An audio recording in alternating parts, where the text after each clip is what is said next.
Hey Gameheads! Open world games bring an immersive feeling that's hard to beat if done correctly. The feeling of discovery is something that resonates with a lot of players. And in that vein, let's talk about 10 open world mobile games for Android and iOS. Starting today's list, we've got a webbing journey demo. Quite an interesting indie game. You play as a friendly spider exploring and completing quests in a big open island. Fiddle around with the super interesting abilities of a jolly spider, be it helping out fellow bugs, completing food gathering requests, solving puzzles, going on rescue missions, or simply just exploring a beautifully rendered world. There is a lot of things to do. In all honesty, zip or web mechanics has always made for a pleasant experience, at least for me, as it brings up dozens of different new ways to play. The game makes full use of this with an interactive world built with a somewhat realistic physics engine that responds quite well. It's a really fun game to mess around with, and the graphics aren't half bad as well. There's also collectibles to collect and a nice character customization mechanic all to add to the fun. The game is available on Android and iOS with a petite size of 100 MB and is playable offline. Number 9 is the Netflix exclusive Laya's Horizon. Laya's Horizon is an adventure game where your character can harness the power of a peaceful race called the Windfolk, and with it fly, or should I say fall in style, around a really nice polygon generated world. Even though not too big, the open world that Laya's Horizon brings is fascinating and downright beautiful, filled with towering structures like bell towers, stone edges, and terrains like rivers, caves, and floating balloons, all which really goes well with the entire game's flying aesthetic. There isn't much story in the game, just an incredible and fast-paced, more or less wingsuit emulator that mixes elements of Otto's Odyssey and Sky Children of Light. All with 50 plus missions, 40 levels, a lot of scattered collectibles with equipment and charms that upgrades your wingsuit, enabling you to fly longer and faster. The game sells a pretty relaxing vibe and is playable offline with a size of around 460 MB. At number 8 is Pocket City 2, an amazing town building simulator that pushes the concept employed in the first game to new heights. It brings an expanse on the building and management action that made the first game really fascinating, adding a whole new mechanic that qualifies it for today's list. Adding an exciting open world element to it, you can now explore your constructed cities in a 3D perspective, driving around, completing quests for NPCs, finding collectibles, and personally demolishing unwanted buildings. There are a lot of things you can do from the eyes of an NPC. In a nutshell, you build and manage a growing town from an omniscient viewpoint, and when you feel like it, you reach out and explore your creation. A pretty engaging concept that can get you hooked on real fast. Pocket City 2 is offline and available on all platforms with 100 MB of size. Sitting at the number 7 spot is Lost Future. Lost Future is a fabulous looking open world survival game set in a post-apocalyptic world with zombies where you are tasked with survival.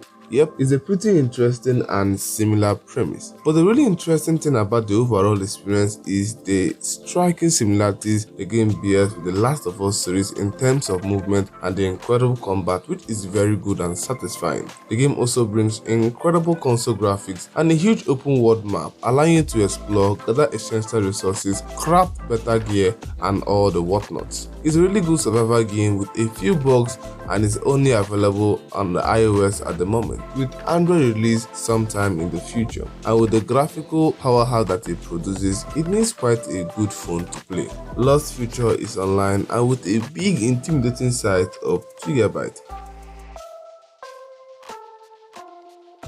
Car X Street holds the number 6 spot. What can I say? The racing title has been in development for a while now and has equally stirred up attention. Car X Street is an immersive open world racing in the sense that you can freely explore a pretty decent open world map, completing racing challenges as you go. The eye-catching detail of the game is the graphics, which is very good with perfect lighting and shadows to really make the game pop right out. There is also a fabled and interesting tuning mechanics that gives players a genuine genuine variety of tweaking and customization options. There are many missions, dozens of classic cars to choose from, and let's not forget about the actual racing, which in all terms is actually pretty good. Car Street is available for Android and iOS, and it's playable online with around 4GB in size. Halfway through the list at number 7 is Sands of Salzaar, a pretty unique indie title with a huge centered focus on strategy RPG gameplay mixed with a ridiculous open world that honestly is a little bit overwhelming. The storyline follows a leader of one of the many war-scattered tribes as you do your best to increase your faction strength and power, all while finding the source and probably stopping a pandemic of volatile fire zombies called the Ifrit. The game has pretty watercolor style graphics with a nice list of interesting characters to play with and interact with. There are lots of quests to keep you interested, but the combat is a bit lackluster and a good tutorial is seriously needed. Sands of Salzaar is available on all mobile platforms, is paid, offline, and around 1.5GB in size. At number 4 is Mayanagari. I hope I said that right. Mayanagari on the first look is a good looking Grand Theft Auto inspired game that takes place in India. Set in the city of dreams, a huge city with a very Hindu-like aesthetic to it, you play as an upcoming gangster trying to rise up the ranks of the crime universe. You know, the classic Grand Theft Auto style story. The fascinating aspect of the game is the vibrant open world that is rendered in amazing quality graphics, and the gameplay is pretty nice as well, but not as good as the San Andreas and the OGs of the open world franchise. It's an Indian style game that isn't afraid to say so, which I find quite appealing. Mayanagari is still on its development and is going to be available on all mobile platforms and pretty soon as well. At number 3 is VOLZERK, a downright fascinating monster tamer and bridging action RPG with a mix of an open world in it. You play as Fina, the only one to actually witness a rare and powerful guardian creature called the VOLZERK, which guards a mysterious island of exclusive species of animals with unique traits and abilities, all which are called monsters. Now grown up and part of this island's special expedition, she is now on a quest to find the VOLZERK and discover the mysteries of this island's special creatures. VOLZERK looks absolutely pretty beautiful with an anime art style graphics that's quite colorful and vibrant, and the combat is very engaging with a unique monster riding mechanic to it. There's also an immersive breeding system that lets you experiment with tamed monsters, breeding their offspring to nigh perfection.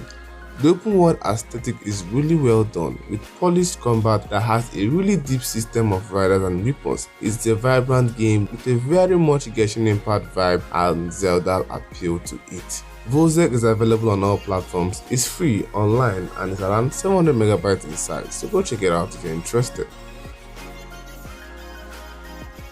Let's continue with the number 2 entry, Undawn. Undawn is another open world survival game set in a post-apocalyptic world run over by the undead. It centers heavily on PvP and PvE action, forcing you to fend off both the undead and other live players. This gameplay style is pretty generic and familiar, especially if you have played any of the third-person survival games. The only striking detail is the broad number of indicators, which in Undawn not only shows your hunger, health, and thirst meters, but also interesting things like vigor, mood, and body type.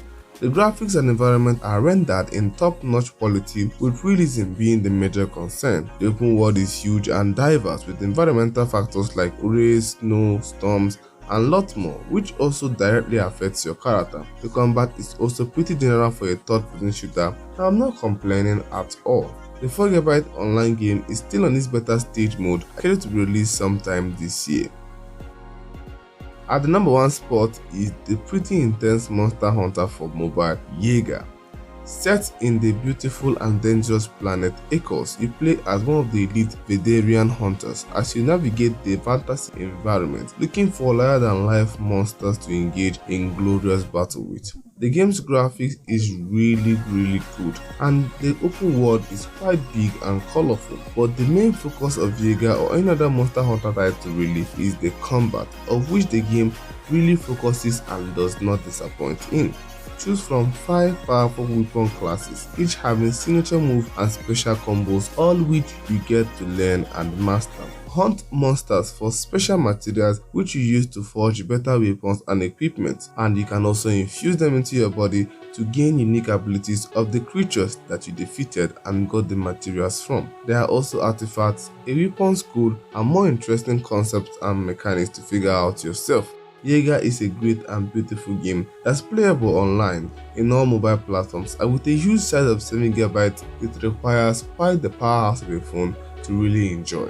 Okay, that's it for today's video. Which open world gem will you be exploring next? Let me know down in the comment section, and please like and subscribe if and only if you enjoyed the video. It's your host P-Doc. Thanks greatly for watching, and I'm out.